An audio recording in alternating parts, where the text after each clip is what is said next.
hojii abbaa alangaa waliigala Oromiyaa bara 1985 hanga 2013 tti.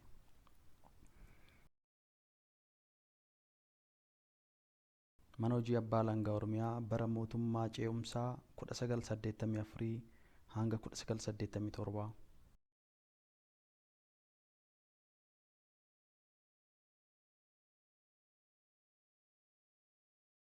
Yeroo jalqabaatiif manni hojii abbaa alangaa Oromiyaa seera mootummaa bulchiinsa yeroo ce'umsaa naannoo Oromiyaa labsii lakkoofsa 2/1985tiin of danda'ee hundaa'ee jira.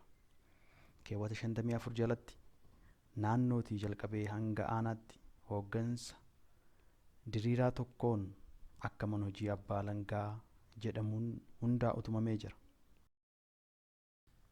Bara 1986tti manni hojii abbaa alangaa Oromiyaa of danda'ee labsii lakkoofsa 6/1986tiin hundaa'ee jira. Labsii kanaan yommuu hundaa'u kaayyoowwan mirgootaa fi bilisummaa lammiilee kabachiisuu, olaantummaa seeraa mirkaneessuu, seeras osoo hin jallatin akka hojii irra oolan gochuu, hubannoo seeraa hawaasaa cimsuu jedhan galmaan ga'uufdha. Hojjettoonni yeroo hundeeffama mana hojichaa irra eegalanii mana hojii kana keessatti hojjechaa turan haala ture akkaataa armaan gadiitiin ibsu. Maqaan koo Baay'ish Birhaanuu Maammoo jedhama. Gaheen hojii koo daataa koodariidha. Wixinee jalatti. Kan inni asitti qaxarame caamsaa 985. Kan qaxaramne hojjetaa deeggarsaa jedhamneeti. Maqaan illee haala sana hin baane garuu kan qaxaramne nama afuri. Hojii achumatti qoodame. Fakkeenyaaf Taayyee fi Tsaayii kan jedhamtu hiriyyaan keenya tokko jirti. Isaan ergamtuu ta'anii anaaf Almaas Tasgaraa kan jedhamtu immoo qulqulleessitu. Haala sana hojii addaan qorameetu hojjetama malee gaheen keetii kan jedhamu hin jiru. Walumaa galteetu hojjeta wanna ta'eefi haaraas wanna ta'eefi taas baay'ee soonna hin qabneef bakka akkuma maatii tokkotti hojjechaa ture. Kana baluuti injifa haala sana. Haala sana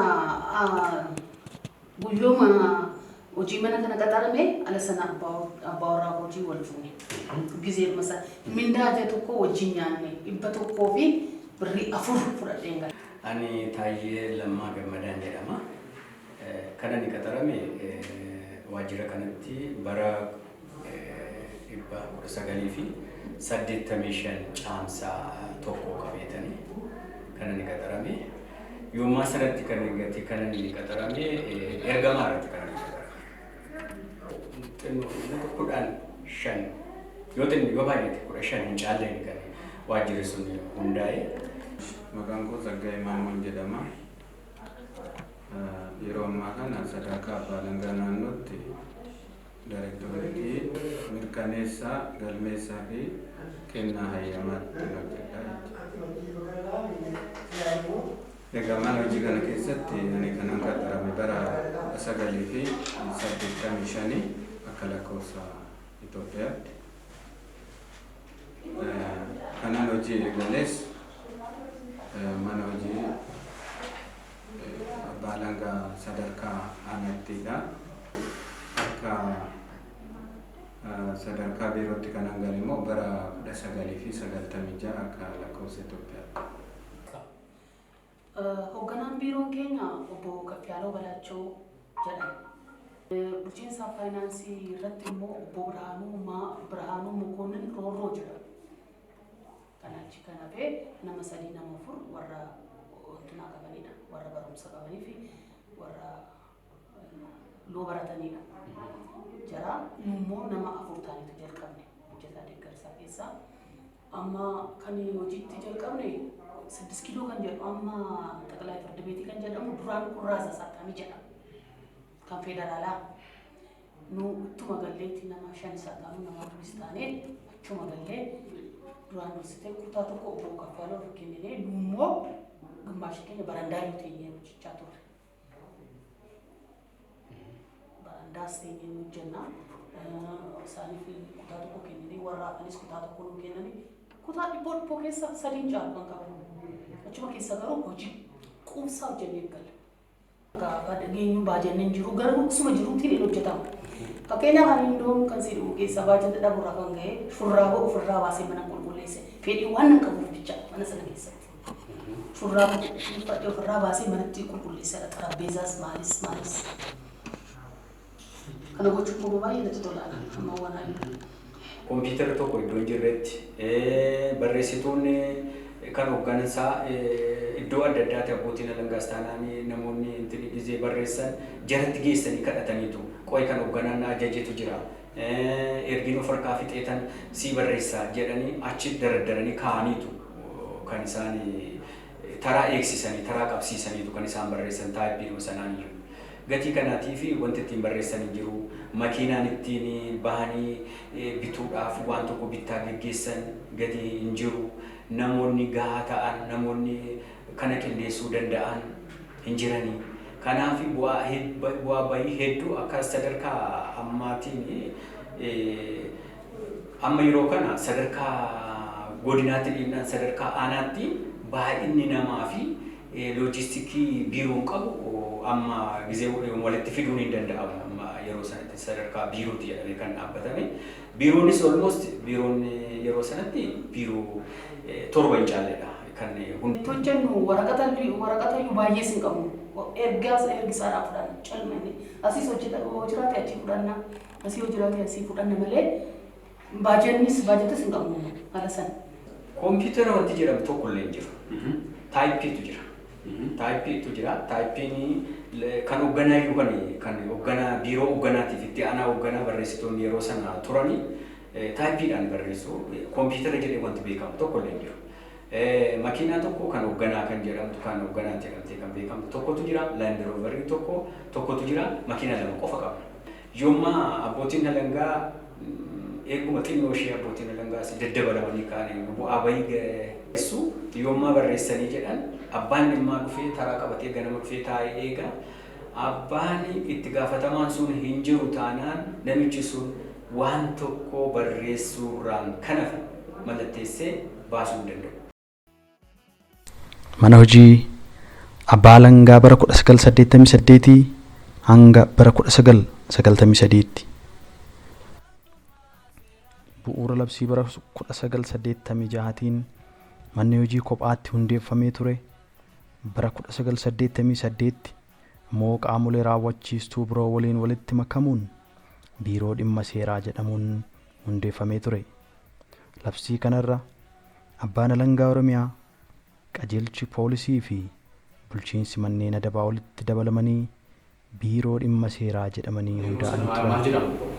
Keenya biiroo dhimma seeraa achi mana maqaan isaa Baqloo Beetii galee. Alma sajjii tokko jedhama caalaan sun turre hunda'umsaadha maaliif hojjetaan isin jiru.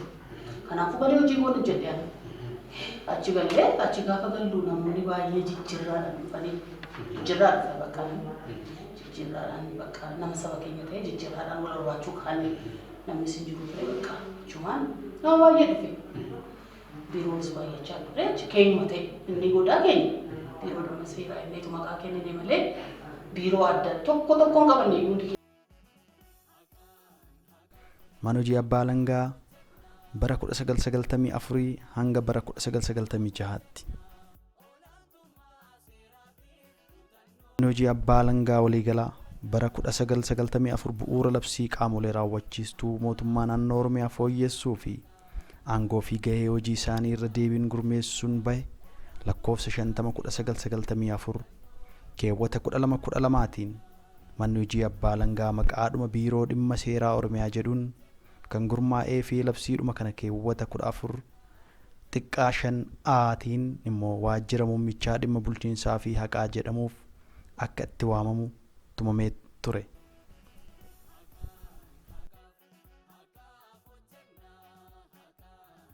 Mana hojii Abbaa Alangaa bara 1997 hanga 1998.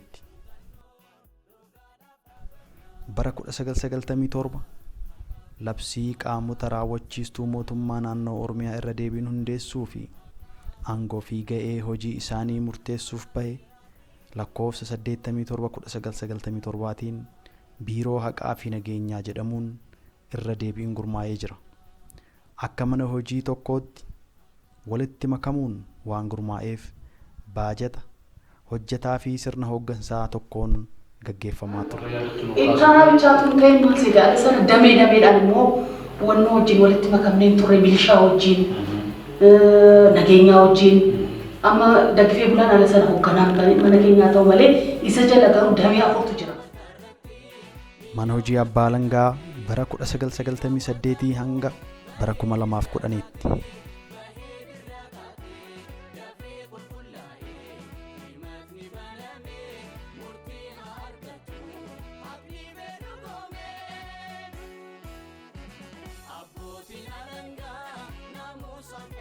Dabalataanis bara 2000tti bu'uura labsii qaamolee raawwachiiftuu mootummaa naannoo Oromiyaa irra deebiin gurmeessuuf bahe lakkoofsa 132 muraa 2000tiin manni hojii abbaa alangaa waliigala Oromiyaa maqaadhuma biiroo haqaa jedhamuun irra deebiin gurmaa'ee jira.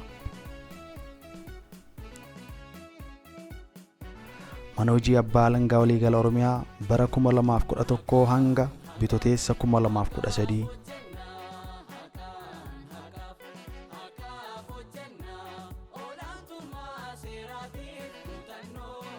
Labsii lakkoofsa 214 muraa 2011tiin manni hojii abbaa alangaa waliigala Oromiyaa akkuma biyyoota birootti fi mootummaa federaalaatti hundaa'ee hojiileen abbaa alangaan hojjetamuu qaban bakka tokkotti akka hojjetaman taasifamee jira.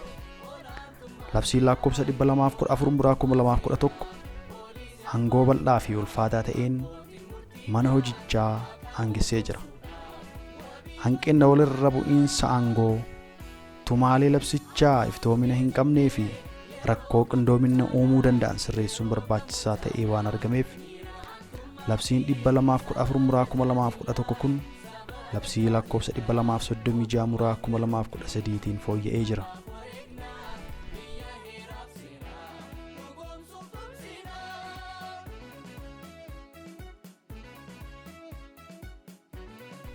Riifoormiiwwan mana hojichaa keessatti hojjetaman. Qindeessaan garee sagantaa fooyya'insa sirna haqaa fi siivil sarviisii biiroo haqaa duraanii obbo Tsaggaayee Maammoo waa'ee riifoormii akka mana hojichaatti taasifamaa ture haala kanaan ibsu. Riifoormiin kun kan jalqabe bara 1997 irraa jalqabe. Yeroo sanattis yeroo duraatiif kan qoratame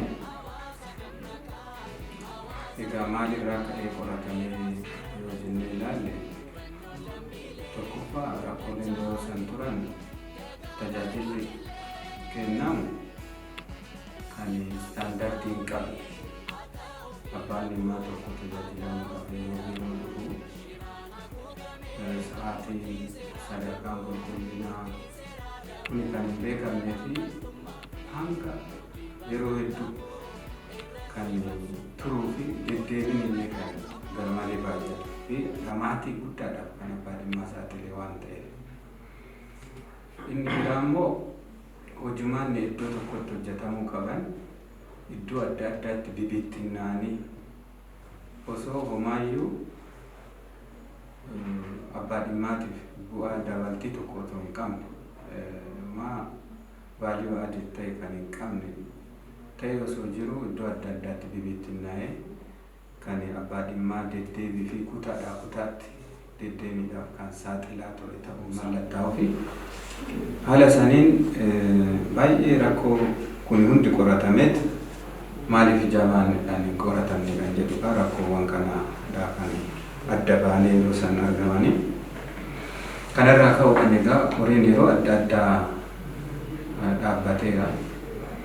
Kan duraa suni waanuma tokko amma bara 1997 hanga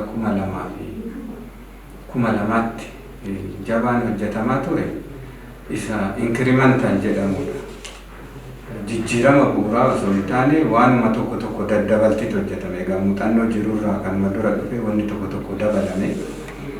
Sana booda ammas irraa deebi'ee haa qoratamu jechuudhaan sadarkaa dhuma naannootti xiyyeeffannoon itti kenname akkuma naannootti ammas jabaan deebi'ee akka hojjetamu 2002 eegalee akkuma naannootti xiyyeeffannoon itti kenname akka hojjetamu taasifame. Hojiirra oolchuu kanaanis immoo bu'aalee gurguddoo ta'antu argame. Tokkoffaa dhimmoonni kanaan dura iddoo adda addaatti bibittinnaan sun iddoo tokkotti akka walitti hoogganamanii adeemsa process kan jedhudha. Akkaataa saniin gurmaa'anii akka iddoo tokkotti hojjetaman. Fakkeenyaaf amma dhimmi yakkaa iyyannoo fi to'annoo jedhamee adda kan jiruu fi dhimmoonni nuti immoo ol iyyannoo qofa iddoo adda addaa jiru. Kun lamaan akka walitti dhufanii iddoo tokkotti hoogganaman ta'e jechaadha. Fakkeenyaaf kun immoo bu'aa baay'ee buuseera. Abbaan dhimmaa akka kutaadhaa kutaatti hin deemne.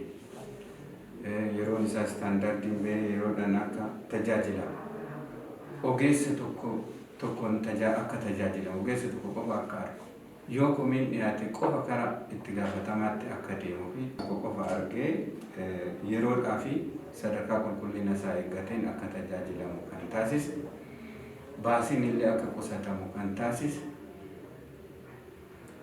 sadarkaan qulqullina isaallee yeroodhaa akka yerootti fooyya'aa akka dhufu kan taasisu.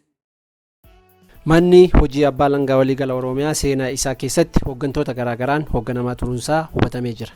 Hoogganaa tokkoffaa ta'uudhaan hundeeffama isaarraa kaasee kan muudaman obbo Hasan Roomaa yoo ta'an bitootessa 1985 duratti obbo Hasan Roomaa hundeeffama manichaa yeroo jalqabu kaasee muudamanii kan tajaajilaa turan ta'uu fi suuraa isaanii kan hin arganne ta'uu hubanneerra.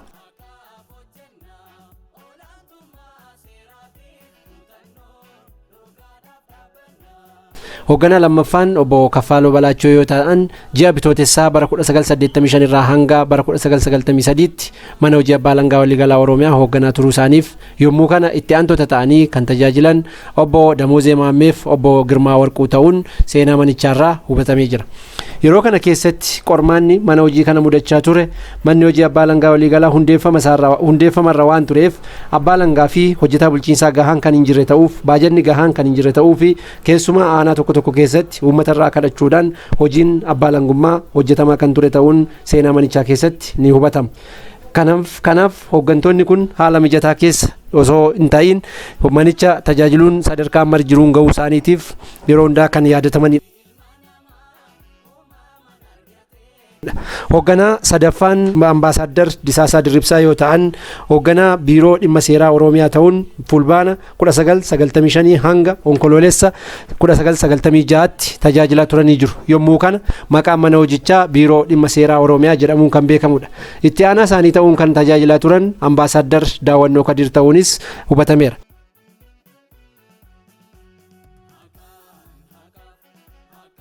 Hoogganaa arfaffaan mana hojichaa ta'uun tajaajilaa kan turan ambaasaadar Daggifee Bulaa yommuu ta'an ambaasaadar Daggifee Bulaa onkoloolessa 18 bara 1994 hanga amajji 20 bara 1994tti hoogganaa biiroo dhimma seeraa ta'uun hojjechaa turanii jiru. Dabalataan bara 1997 itti aanaa pirezidaantii mootummaa naannoo Oromiyaaf hoogganaa biiroo haqaaf nageenyaa ta'uunis akka tajaajilaa turan seenaa manichaarraa hubatamee jira.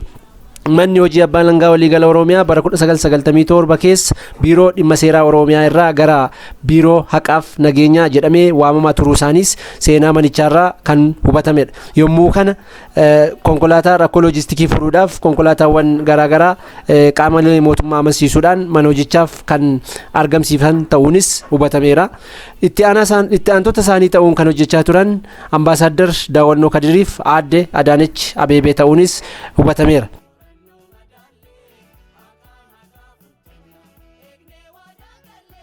Hoogganaa shanaffaan mana hojii kana ambaasaadar Daawwannoo Kadir yommuu ta'an ambaasaadar Daawwannoo Kadir bitootessa 20 bara 1996 irraa eegalee hanga fulbaana 1997tti hoogganaa biiroo dhimma seeraa ta'uun yommuu hojjetan onkoloolessa bara 1997 irraa eegalee hanga fulbaana 1998tti immoo itti aanaa mana hojii fi hoogganaa damee abbaa alangaa ta'uun tajaajilaa turanii jiru. Fulbaana 27 bara 1998 irraa eegalee hanga fulbaana bara 2003tti hoogganaa biiroo haqaa Oromiyaa ta'uudhaan akka tajaajilaa turan seenaa manicharraa hubatameera. Yommuu kana keessa maqaan mana hojii abbaa alangaa waliigala Oromiyaa amma jiru kun biiroo haqaa Oromiyaa jedhamuun kan moggaafame ta'uunis seenaa manicharraa hubatameera. Kana malees yeroo kana keessa manni hojii abbaa alangaaf of danda'ee miseensa mana maree mootummaa naannoo ta'uudhaan kan hojjechaa tureef abbaa alangaa illee ofitti amanamummaa hedduu kan horateef ogeeyyii sadarkaa barnootaa isaanii digirii jalqabaa ta'e baay'inaan gara mana hojichaatti kan dhufan ta'uunis seenaa manicharraa hubatameera.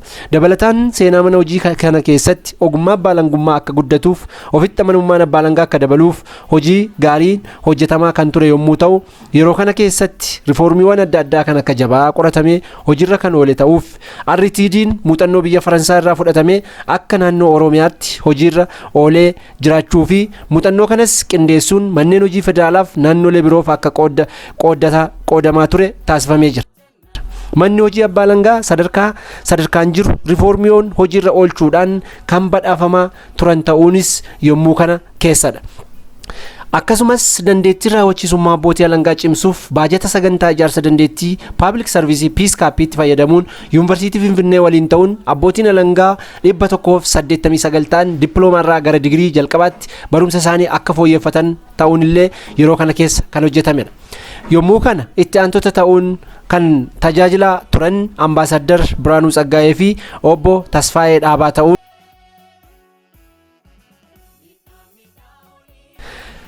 hoogganaa jahaffaan Yohaannis Mitikkuu yommuu ta'an obbo Yohaannis Mitikkuun fulbaana 20 bara 2003 hanga guraandhala 2003tti mana hojii abbaa alangaa waliigala Oromiyaa kana hoogganaa turuun isaanii hubatameera.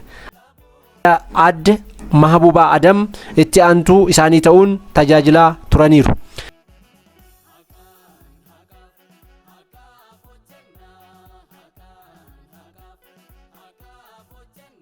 Hoogganaa torbaffaan mana hojii abbaa alangaa waliigala Oromiyaa obbo Damoozee Maammee yoo ta'an obbo Damoozeen bitootessa 8 bara 2003 irraa eegalee hanga fulbaana 2005tti hoogganaa mana hojichaa ta'uudhaan tajaajilaniiru.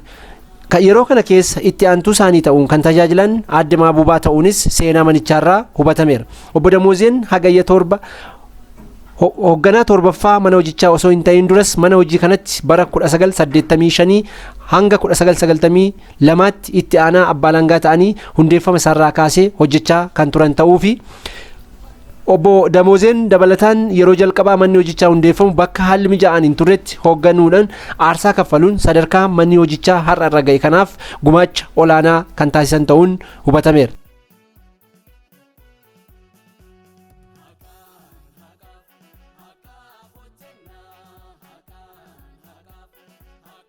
Hoogganaa 8ffaan obbo Fiqaaduu Sobbooqaa yoo ta'an isaanis onkoloolessa 2005 hanga fulbaana 2008tti mana hojichaa kan hoogganan ta'uuf bara hooggansa isaanii keessas dambiin namuusaa abbaa alangaa 1995 ture kan fooyya'eef qajeelfamni guddinaa qajeelfamni jijjiirraa abbootii alangaas yerootti qoratamee hojiirra oole ta'uun hubatameera. Salgaffaa mana hojichaa ta'uun kan tajaajilan Adde Mahabubaa Adam yommuu ta'an Adde Mahabubaan fulbaana 27 bara 2003 irraa hanga fulbaana 23 bara 2008tti itti aantuu hooggantuu manichaa ta'uun erga tajaajilaa turaniin booda fulbaana 24 bara 2008 hanga fulbaana 2009tti immoo hooggantuu mana hojichaa ta'uun muudamanii tajaajilaa turaniitu. Adde Mahabubaan hooggantuu dubartii jalqabaa mana hojichaa ta'uun kan tajaajilan ta'uunis seenaa mana hojichaa keessatti kan hubatamudha. Itti aantota isaanii ta'uun kan tajaajilaa turan obbo Abdallaa Ogateef obbo Qaasim Galgaloo ta'uun seenaa manicharraa hubatameera.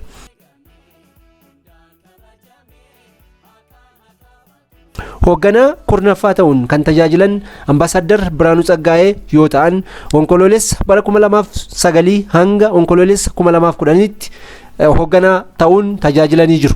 Ambaasaddar Biraanuun carraa abbootiin alangaa carraa barnootaa isaanii akka fooyyeffataniif Yuunivarsiitii Amsterdam kan biyya Neezerlaand waliin ta'uun abbaa alangaaf abbaa seeraa digirii jalqabaa qaban 300 ta'an carraa digirii lammaffaa akka barataniif kan taasisan ta'uuf seenaa manichaa keessatti kan yaadatamanidha. Itti aantota ta'uudhaan yommuu kana kan tajaajilan obbo Taakkalee Hinkoosaa fi obbo Ashmaawii Seefuu ta'uunis hubatameera.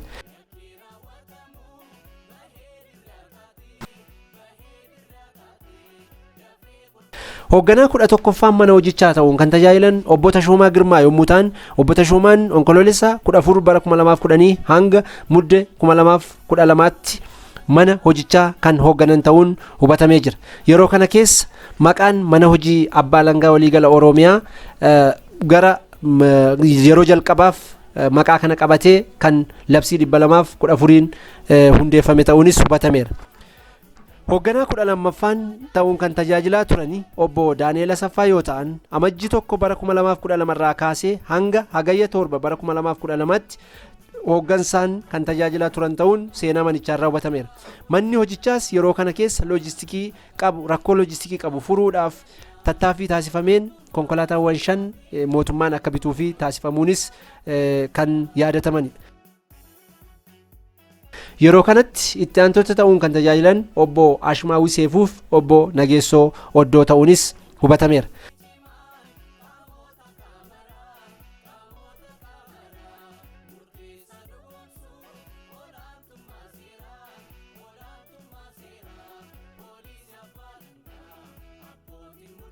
Hoogganaa 13ffaa ta'uun kan tajaajilan obbo Huseen Usmaan yoo ta'an, obbo Huseen Usmaan hagayya 8 bara 2012 irraa kaasee hanga yeroo kitaabni kun qophaa'utti hooggansaan kan tajaajilaa jiran ta'uun hubatamee jira. Kana malees dambiin namuusaa Abbaa Alangaa duraan ture fooyya'uun haala yeroo wajjin bifa deemuu danda'uun ragga'ee hojiirra akka oolu yerootti taasifamee fi saayinsii karoora bu'aa irratti xiyyeeffate yookaan RBM afaan Ingiliffaan kan jedhamu yerootti hojiirra ooluun manni hojichaa itti tajaajilamaa jiru ta'uun kan yaadatamudha. Itti aantota isaanii ta'uun kan tajaajilaa jiran obbo Taaddasaa Nuguseef obbo Utukaanaa Odaa ta'uunis hubatamee jira. Seenaa mana hojii Abbaa Alangaa Waliigala Oromiyaa keessaa haala humna namaa yoo ilaallu, manni hojii Abbaa Alangaa Waliigala Oromiyaa yeroo hundeeffama isaarraa kaasee caaseffama humna namaasaa bara 1985 yeroo jalqabaa hundeeffame sanarraa kaasee abbootii alangaa namoota 13 mootummaa giddugaleessaa yookaan immoo kan yeroo har'aa kana mootummaa federaalaa jedhamurraa as fudhachuudhaan gara naannootti fudhachuudhaan abbootii alangaa 7 immoo nama 7 ta'an alarraa qacarachuudhaan abbaa alangaa 20 hojii abbaa alangummaa godinaalee 12 aanaa 223 yeroo sanatti kan qaburratti hojii eegalee jiraachuusaa seenaan ni agarsiisa. Dabalataan hojjetoonni bulchiinsaa turan yeroo hundeeffama manni hojichaa hundaa'utti turan hojjetoota bulchiinsaa namoota 4 yoo ta'an, haaluma kanaan hojiin abbaa alangummaa mana hojii Abbaa Alangaa Waliigala Oromiyaa kan jalqabe ta'uun seenaa isaarraa hubatamee jira.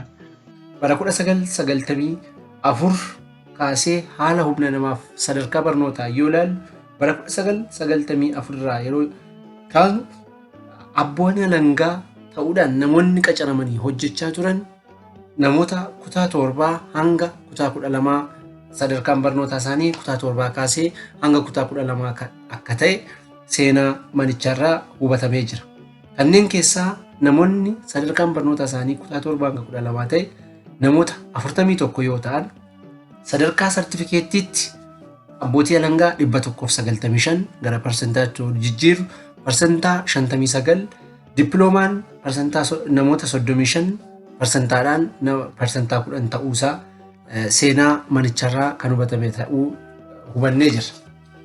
Manni hojii Abbaa Alangaa Waliigala Oromiyaa kunis bu'aa bayii hedduu keessa darbuudhaan humna namaa sadarkaa federaalaa namoota 20 jalqabee sartifikeettiif kutaa 7 oliin namoota qaqqacaruudhaan humna namaa dabalachaa kan dhufe ta'us bara 1997 keessa abbaan alangaa 256 persentaadhaan 40 sadarkaa dippiloomaa akka guddifate kan duraan baay'inaan sartifikeetta kan ta'e gara dippiloomaatti ol guddachaa dhufuusaa hubatamee jira.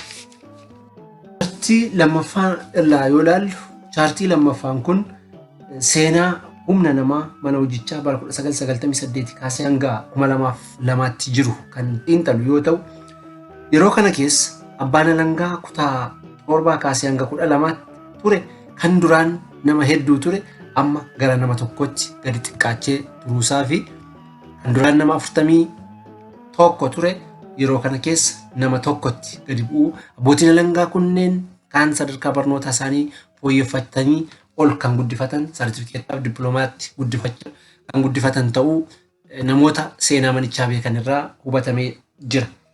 Bara 1998 yoo ilaallu sartifikeetaan abbaa alangaa 274%dhaan 38 2002 immoo gara xumura isaa yommuu ilaallu abbaa alangaa 42%dhaan parsantaa 2.3 sadarkaa sartifikeetaan tajaajilaa kan turan ta'uusaa yeroo kana keessa bara 1998 hanga 2002tti abbootiin alangaa sartifikeettaa qaban xiqqaachaa yoo dhufan namoonni dippiloomaa qaban immoo ol dabalaa dhufuusaa. Kana jechuun namoonni sartifikeettaa qaban gara dippiloomaatti ol guddifachaa kan turan ta'uusaa kan hubatamudha. Akkasumas bara 1998 namoonni dippiloomaa abbootiin alangaa dippiloomaa qaban abbaa alangaa 376%dhaan 53 yoo ta'u bara 2002 keessa abbaa alangaa 1115%dhaan 60 sadarkaa dippiloomaadhaan qacaramuun hojii abbaa alangummaa tajaajilaa akka turan seenaa manichaa irraa hubatameera. Kana jechuun abbaan alangaa sadarkaa sartifikeettarraa gara dippiloomaatti baay'inaan ol guddifachaa kan ture ta'uusaatu hubatama. Namoota sadarkaa barumsaa LLB fi LLM qaban yoo ilaallu bara 1998 LLB kan qaban nama 58 yookaan abbaa alangaa 58%dhaan parsantaa 8 bara 2002 keessa abbaa alangaa 679 yookaan parsantii 36.8 LLB yookaan digirii jalqabaa kan qaban ta'uusaa. Akkasumas bara 1998 namoonni LLM qaban nama 3 bara 2002 keessa maastersa yookaan LLM kan qaban nama 9 ta'uusaa hubatame.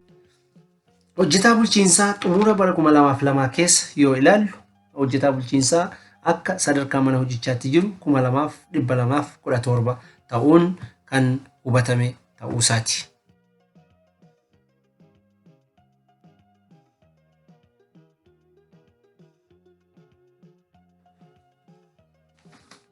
Gama biraatiin chaartii lakkoofsa sadirraa wanti hubatamu haala humna namaa abbaa alangaa bara 2003 kaasee hanga 2007tti jiru yoo ta'u humni namaa abbaan alangaa keenya bara kana keessa qabaachaa ture bara 2003 sadarkaa dippiloomaatti abbaan alangaa 966%dhaan 52 bara 2007 keessa dippiloomaan 688%dhaan 35.5 yoo ta'u sadarkaa LLBtti bara 2003 keessa abbaa alangaa 815%dhaan 44.5 bara 2007 keessa digirii jalqabaa kan qaban abbaa alangaa 1207%dhaan 62.3 ta'uunsaa hubatama.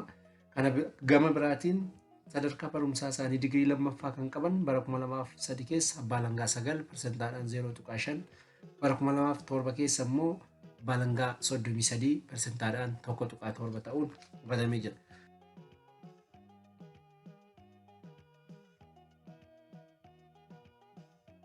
Gama biraatiin bara 2008 kaasee hanga 2013tti hanga yeroo har'aa kana yaa'in abbaa alangaa qophaa'ee jiru kanatti kan jiru yommuu ilaallu abbaan alangaa yeroo kana keessatti akka waliigalaatti cuunfinee yoo ilaallu baay'inni abbaa alangaa dabalaa dhufuun baay'inni abbaa alangaa kan dabale sadarkaa barnootaatiinis sadarkaa baay'ina lakkoofsaatiinis akkasumas abbootiin alangaa sadarkaa barumsaa isaanii yeroo jalqaban kutaa 7 ture fooyyeffachuudhaan yeroo kanatti yeroo digiriin itti baay'ate bara 2013 keessa yeroo itti digiriin dursaa jiru baay'inaan dursaa jiru akkasumas maastersiinis baay'inaan mana hojichaa keessatti seektara kamiyyuu caalaa mana hojichaa keessatti yeroo itti baay'achaa dhufe ta'uusaa kan hubatamudha.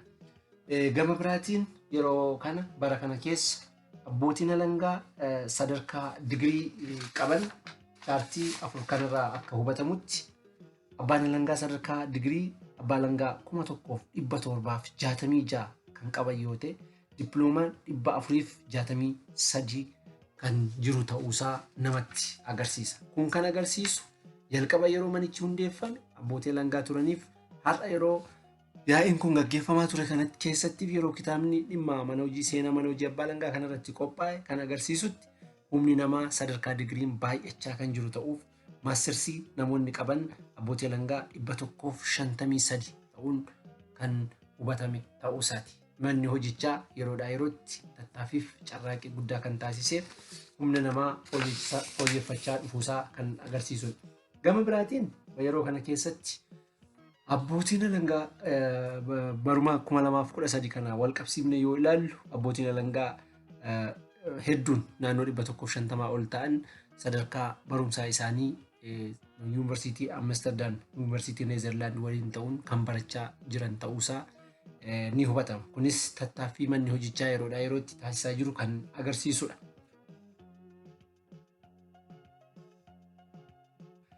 Haala chaartii 5 irraa kan hubatamu chaartiin haala baay'ina hojjetaa bulchiinsaa bara 2008 hanga 2013 ture yoo ta'u, hojjetaan bulchiinsaa yeroo har'aa kana mana hojichaa keessa hojjechaa jiru sadarkaan barnootaa isaa saartifikeettaa kaasee hanga digirii lammaffaatti yoo ta'u, baay'inaan dippiloomaan kan keessatti baay'atu yommuu ta'u, kunis bara 2013 yoo fudhannee ilaallu hojjetaa bulchiinsaa 1147 dippiloomaa kan qaban yoo ta'u, hojjetaan bulchiinsaa 747 digirii kan qabanii fi 1045 saartifikeetta digirii tokkoffaas kan qaban, haaluma kanaan digirii lammaffaas kan qaban bara kana keessa kan jiran ta'uu isaati. Haalli hojjetaa bulchiinsaas yoo ilaalamu mana hojichaa keessatti baay'inaanis ta'e yeroo jalqaba hundeeffama isaarraa kaasee hojjetaa bulchiinsaa 4 manni hojichaa akka waliigalaatti kan eegale yoo ta'us, haa ta'utii garuu yeroo har'aa kana keessatti hojjetaa bulchiinsaa heddumminaa fi sadarkaa barnootaa isaa hanga digirii lammaffaatti kan qabu ta'uun kan hubatamee jiru ta'uu isaati. Hojjetaawwan bulchiinsaa kunis yeroodhaa yerootti leenjiin garaagaraas kan kennamu itti fufee fi sadarkaa barumsaa isaaniillee akka fooyyeffataniifis tattaaffii manni hojichaa taasisaa jiru fi carraaqqii manni hojichaa taasisaa jiru guddaa ta'uu isaati. Haa ta'utii kun gara fuulduraatti illee cimee kan itti fufu ta'uu, kan manni hojichaa itti hojjetu ta'uu kan asumaan dhaabnu ni ta'a. Haala baajataa mana hojichaa hundeeffama isaarraa kaasee yoo ilaallu seenaa mana hojichaa keessaa isa ijoo fi isa guddaa yoo ta'u, baajanni mana hojii tokkoof mul'ataaf ergama itti kenname galmaan ga'uuf kan dandeessisu keessaa isa bu'uuraa yoo ta'u, hojii abbaa alangaa waliigala Oromiyaa yoo chaartiidhaan ilaallu baajanni bara 1994 kaasee kan jiru akka saampiliitti yookaan immoo akka iddottootti fudhachuudhaan yoo kan laallu ta'u, bara 1994 keessa mana hojii abbaa alangaa waliigala Oromiyaa sadarkaa naannoo irraa kaasee hanga aanaatti jiruuf qarshii miiliyoona 9.6 kan ramadamee ture ta'uu fi bara 1995 hanga 1998 giddu galeessaan yookaan abireejilii miiliyoona 7 godinaa fi naannoodhaaf kan ramadamee jiruu fi akkasumas bara 1999 hanga 2007tti abireejiidhaan yookaan giddu galeessaan miiliyoonni 6.8 kan ramadamaa fi ture ta'uun hubatamee jira. Kanis hojii manni hojichaa hojjetuun wal qabsiifne yoo ilaallu, hojii labsiidhaan yeroowwan kana keessa kenname bara 1994 kaasee hanga 2007tti kennamanii wal qabsiifne yoo ilaallu, hojii mirga namoomaa kabachiisuu, hojii dantaa faayidaa mootummaa kabachiisuu wal qabatee kan jiruun yoo ilaalamu ta'e baajata gahaa kan hin taanee fi keessumaa immoo hojii adeemsistuu yookaan hojii raawwachiistuun baay'ee xiqqaa ta'uusaa kan hubatamee jiru ta'uudha. Yeroo kanatti aanaalee tokko tokko keessatti baajanni illee yookaan hojii raawwachiisuudhaaf uummatarraa kadhatamee kan hojjetamaa ture ta'uun ragaan mana hojichaa kan agarsiisudha. Chaartii lakkoofsa 7 kan arguu dandeenyu seenaa mana hojii abbaa alangaa baajataa wal qabsiisee yoo ilaallu, hojii haalli waliigalaa baajataa yeroo hundeeffama mana hojichaarraa kaasee jiru dabalaa kan dhufe ta'us, chaartii 7 kanarraa kan hubatamu hojii raawwachiistuu yookaan hojii adeemsistuun bara baraan jiru averagely 28 fi 30 gidduu kan ta'e ta'uusaa agarsiisa. Kun immoo hojii manni hojichaa hojii gurguddaatti kenname aangoof gahee mana hojichaa raawwachiisuu kan isa hin dandeenyisne ta'uusaa kan agarsiisu ta'uudha. Akka fakkeenyaatti hojii raawwachiistuun bara 2008 keessa baajata ramadame keessaa parsantii 37.2 yoo ta'u, bara 2009 keessa parsantii 37.7dha. Bara 2010 fi 2011 keessa parsantii 28.5 yoo ta'u, 2012 parsantii 29, 2013 parsantii 25 ta'uusaati. Baajata waliigalaa yoo ilaalu yeroodhaa kan yerootti baajanni mana hojichaaf ramadamu kan dabale ta'us, haa ta'uti garuu harki caalaansaa miindaa irratti waan dhumuuf hojii adeemsistuun mana hojichaa baay'ee xiqqaa fi galma ergamaa fi mul'ata itti mana hojichaatti kenname kan galmaan geessisu kan hin taane ta'uusaa haala chaartii kanarraa ni hubatama.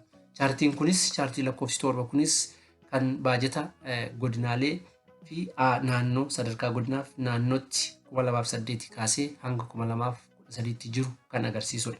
Dabalataan aanaalee mana hojichaa jala jiran keessaa aanaalee godina 8 keessaa akka saambilii yookaan eddattootti fudhachuudhaan godina 8 kana keessaa aanaalee 24, aanaalee 24 kana keessaa aanaa baajata guddaa ramadameef, aanaa baajanni giddu galeessaaf, aanaa baajanni xiqqaa ramadameef jechuun kaataagorii yookaan qoodiinsa sadiitti qooduudhaan kan fudhatame yoo ta'u, kanneen keessaa akka waliigalaatti averejilii aanolee kana yoo ilaallu baajanni inni xiqqaan hojii raawwachiistuudhaaf aanolee kanaaf ramadamaa ture keessaa inni xiqqaan parsantii 2.5 yoo ta'u, innis godina Harargee Ba'aa aanaa Waayyuu Mulluuqee bara 2000 keessa kan ramadame yoo ta'u, inni guddaan parsantii 16.8 innis godina Arsii Lixaa aanaa Nansoboof bara 2013 keessa ramadamee fi kan jiru ta'uusaa hubatamee jira. Aanaa hedduu keessatti aanolee akka eddattoo yookaan saampiliitti fudhatama kan keessaa aanaa hedduu keessatti parsantii hojii raawwachiistuun isaanii parsantii 8 hanga 12 yoo ta'u, akkuma kan godinaaf kan naannootti chaartii 7 irratti ilaaluuf yaalametti baajanni hojii adeemsistuu aanoleef ramadamaa jiru kunis kan ergamaa fi mul'ata kaayyoo manni hojichaa qabatee ka'e galmaan isa geessisuu hin dandeenye ta'uusaatu hubatama.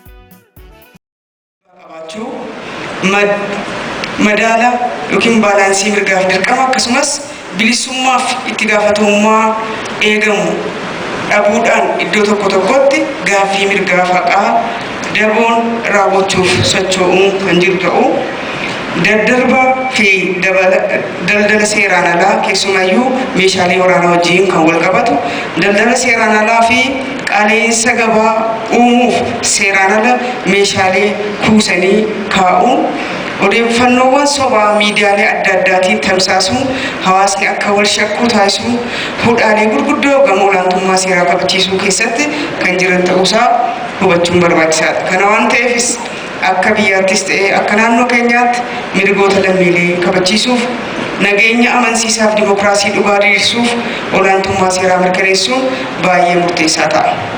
Qaamoleen haqaa olaantummaa seeraa kana mirkaneessuu danda'an ijaaruun gahee mootummaaf uummataa ta'uun hubatamee kabaja ayyaana xumura baatii haqaa kana yommuu kabajnu sochii gama qaamolee haqaatiin taasifamaa jiru cimsuun, hanqinaalee mul'atan maqsuun jijjiirama eegale kanatti fufsiisuuf hojjechuun qaamoleen hedduu keessaa kan eegamu yoo ta'e illee kan qaamolee haqaa iddoo guddaaf olaanaa kan qabudha. Haa deemnu jedhaan waamicha koo kan dabarsu ta'uusaa hubachiisaan ayyaana gaarii isiniif haa ta'u, galatoomaa ulfaadhaa isiniin jedha.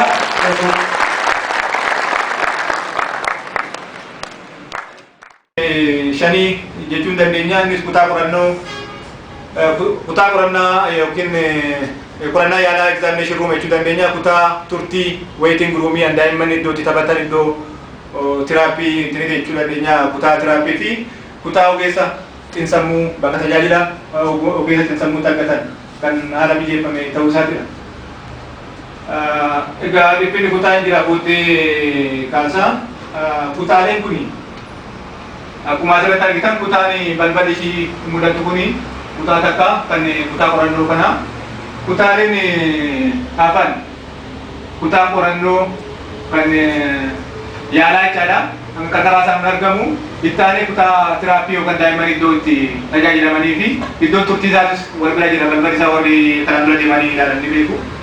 Kutaa ittaanee jiru kan ogeessa xiinsammuu iddoo itti tajaajila gorsa xiinsammuu argatan ta'uu isaatiidha jechaadha. Kan gaditti agartan kun meeshaalee kutaalee keessatti nu guutamanii jechaadha. Kompiitara dabalatee meeshaalee tapha ijoollee adda addaa fi sheelfii waa hundaan guutame ta'uu isaatiidha. Dhibbeen guuteetti kanaaf meeshaa barbaachisoo ta'e kan guutame ta'u. ከኛ ከጎልማሶች ይፈልጋሉ አርአያነት። ምን አይነት አርአያነት? መልካም አርአያነት። መልካም አርአያነት። ሁሉም ማህበራዊ ችግራችን መሰረቱ ቤት ውስጥ ነው። ቤት ውስጥ ካሸነፈን ቀጥሎ ትምህርት ቤት ነው። ትምህርት ቤት መምህራኖች ምን እየሰሩ ነው? ትምህርት ቢሮ ምን እያስተማረ ነው? ምን እያስተላለፈ ነው? ሶስተኛው ህብረተሰቡ እንደ ዛሬ እንደተሰበሰቡ በደል የሚፈጠርባቸው ህፃናቶች እኛ ውስጥ ነው ያሉት። በደል ፈጻሚው ያለው እኛ ውስጥ ነው አይደለም? ነው ከጨረቃ ነው የሚመጣው እኛ ነው አይደል የሚወጣው። ስለዚህ እርስ በርሳችን እየተዋወቅን አንተላለቅ። ይሄ የምታዩት ወሲባዊ ጥቃት፣ አስገድዶ መድፈር፣ ወሲባዊ ትንኮሳ እጅግ እየከፋ የመጣ ብዙ ትውልድን ወደማይሆን አቅጣጫ እየወሰደ ነው። የመጀመሪያው ተመልከቱ፣ ጥናቶች የሚያሳዩ ተግባራዊ ነገር የሚያሳየው የመጀመሪያ የሚፈጠረው በቤት ውስጥ ነው። ቤት ውስጥ ነው። ጸሎት አለ፣ ተግባብተናል። ጸሎት አለ። ጽንስ አሁን ማጨናለፍ ቀላል፣ ሆስፒታል ተፈቅዷል፣ ህጋችን ፈቅዷል። አብዛኛው ሰው ግን ወደ ሆስፒታል ከመጣ ማን አስረገዘሽ፣ እንዴት አረገሽ፣ ከማን ነው የሚባል ነገር ጥያቄ ስለሚመጣ ወንጀል ስለሚሆን በየሰፈሩ ለሴት ልጅ ብቻ በክብር የተሰጣትን ማህፀን የሚያበላሹ ብዙ ሰዎች አሉ። እርግዝናው መበላሸቱ አይደለም የሚያሳዝነው፣ ያቺ ሴት በድጋሚ ላታረግዝ የሚችልበት እድል ሰፊ ነው። መካንነት መሀን ነው።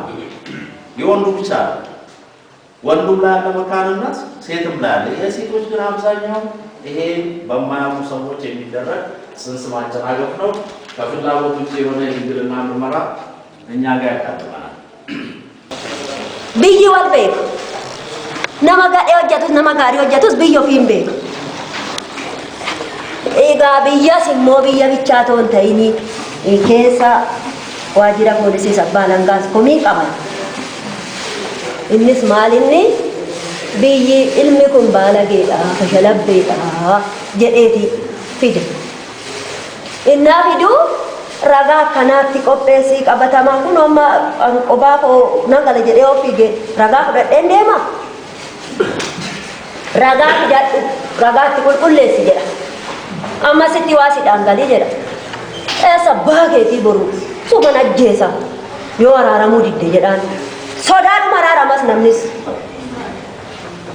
Innis waajirri poolisii isa qoratee itti qoratee maaliifi kuni maaliif dhufee gande sana qulqulleessee qomaa qabatamaan eenyuun abbaan alangaas immoo hidi ragaa keetti qulqulleessi oo kanaachi jedha. Inni amma naasitti bashannaneetu namarratti eenyu fudhate. Gara sirna haqaa kanatti makamaa jiru. Ergi sadarkaa sanitti leenjisaa saddaanitee yaaduu haa ta'u godhu akkasitti ilaala. Tokko hojimaata fi gurmaa'ina hojii keenyaaf gufuu ta'an sakatta'uudhaan sirreessuun barbaachisaa. Sadarkaa birootti gaayidlaayinoonni qajeelfamoon dambii ittiin gurmaata keenyarraa jalqabee akka sakatta'amu cheeklistiidhaan qophaa'ee Naufolcha ayyee waaqa uumamaa sagaltama garbaa salgan booranaa tooban barreentuu waaqa machaaftuu lama baa'uudhaa shananii baagadaa shananii ciicoo gurraattii tokkicha maqaa dhibbaa leemmoo garaa taliilaa kan waggaa kanaan nu geesse waggaa dhufuun nu gahi bara nagaa godhi barataa qubee qajeesh daaniyaa murtii qajeesh falfalaa eeboo qajeesh dubbataa sagalee jabeessi. Gaana cirrii godhi, rimaaphee godhi, horii horsiisi, korma goobsi, cirrii doomsi, hamaa hamtuu nurraa dhowwi, biyya keenya biyya nagaa godhi, biyya misoomaa godhi, biyya wal jaallatu godhi, biyya jireenyaa godhi, Oromoo tokko godhi, gaafaan tokko godhi, dhiyaan tokko godhi, ba'aan tokko godhi, harka wal qabadhaa harka wal qabadhaa harki keessa walaa qabatu wal jaalladhaa qabatee diinaa cabsu qabatee walaa jaallatu hojjetee quufaa godhu nagadee bu'aa godhu tokko sinaa godhu tokkummaan nu hamushu eebba hundaa galaana bayataa ammaaraan isin fidii cirracha bayataa dhugaan isin maddisii nandoodee mormataa bonaaganna lalisaa hidda coqorsaataa lafa uwwisaa agda tulluurraa taa gamaa gamanatti faa tulluu taa waaqa qaqqabaa urrii taa waaqa uwwisaa jiruuf jireenya isiniif haa laatu barataan keenya barateen kufiin barataan keenya afaan keenya tokko haa godhu barataan keenya barataa nagaa ta'u akkuma fixellee jiru argatu daangaa keenya kan dhiibu nurraa dhiibu annamaan barbaannoon keenya noo bushu hamaa nurraa cabsu kan nu dhiibu nurraa dhiibu tokko naa godhu angoo isiniif haa laatu adda isiniif haa laatu mo'a tokko ta'a mootii nu bushu nurraa bushu mootii keenya duukaa kan buunu nu haa godhu bulchiisa gaarii keenya duukaa gaariin kan buunu nu haa godhu tokkummaa keenya jabeessu horaa bulaa gadaan quba. Kanaaf waa'een naamusa dhukkuu mootummaa fi abukaatu gidduutti falmii gaggeeffamu godhamee tolaalamuu qabu jechuudha. Waa'een naamusa dhukkuu abukaatuu fi abukaatu gidduutti ta'uu kan qabu. Nama naamusa hin hojjenne nama naamusa ogummaa san cabsee irratti sirreessuudhaaf hojjechuu kan qabu abukaatu jechuudha. Kanaaf akkuma seera ogummaa kana mataan kennamaa jiru maqaa gaarii ta'a. Sirreessuu dandeenyu fooyyessuu dandeenyu dhufaa jiru karaa itti sirriitti irratti bayaneetoo karaa masleemsanii ogummichi fooyyee hawaasa sadarkaa kan irratti taasisuu turre jiraata jechuudha. Tokkoffaa baajatni nuti ramadame iyyuu hojii guddaa biiroo haqatti kenname faana gaafa ilaalamu gahaa kan hin taane ta'uu isaati. Baajatni ramadame kan jirutti immoo sirnaa fi qusannaan fayyadamuutti irrattis hanqinni kan jiru ta'uu isaa adda bahee jira. Keessattuu itti fayyadama meeshaa faanas wal qabatee sadarkaa biirootti meeshaalee suphamanii tajaajila kennuu danda'an yeroo suphanii tajaajila akka kennan gochuu dhabuun akkasumas meeshaalee dhabamsiifamuu qaban immoo yeroon akka dhabamsiifamuu gochuu dhabuu irratti hanqinni kan jiru ta'uu isaa bira gahamee jira. Gama qorannoo yakkaa fi murtii haqaa fooyyessuu yeroo dhufnu eeruun jalqabaa eeruu dhiyaatu faana wal qabateeti. Asirratti wanti hubatamuu qabu eeruun nuti asirratti dhiyeessinu eeruu dhimma uummataa qofaadha. Maaliif xiyyeeffannaanis itti kennamee hojjetamuu kan qabu waan ta'eef eeruu dhimma dhuunfaa ammaaf kana keessa hin galchine. Kanaaf eeruu dhuma kun immoo akka naannoo qofatu hin taane sadarkaa hundatti waltajjii garaagaraatiin wanni kun yaadatamuu mariin adda addaa gaggeeffamuu danda'uu qaba. Kanaaf akka qoomsaatti barreeffamni kun kan qophaa'ee barreeffama qophaa'e kana keessatti wantoota qabaan wantoota gurguddaa irratti qabaatanii marii gaggeessinee maal gochuu qabna akkamitti taaliin irra jedhu irrattis waan gabaabaan dhiyeessuu qabu qoreen. Kanaaf haala kanaan deemnaa isinitti dhiyeessuu barbaadu tarii kabajamu gosa shoomeeffaas wanni jedhamuu jiraatti isaanitti dabarsa.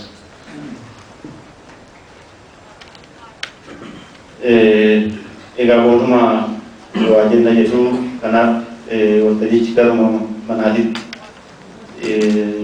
yaadaa fi haala gaaffiitiinis wanni ka'uu jiraatti namaaf fayyadu.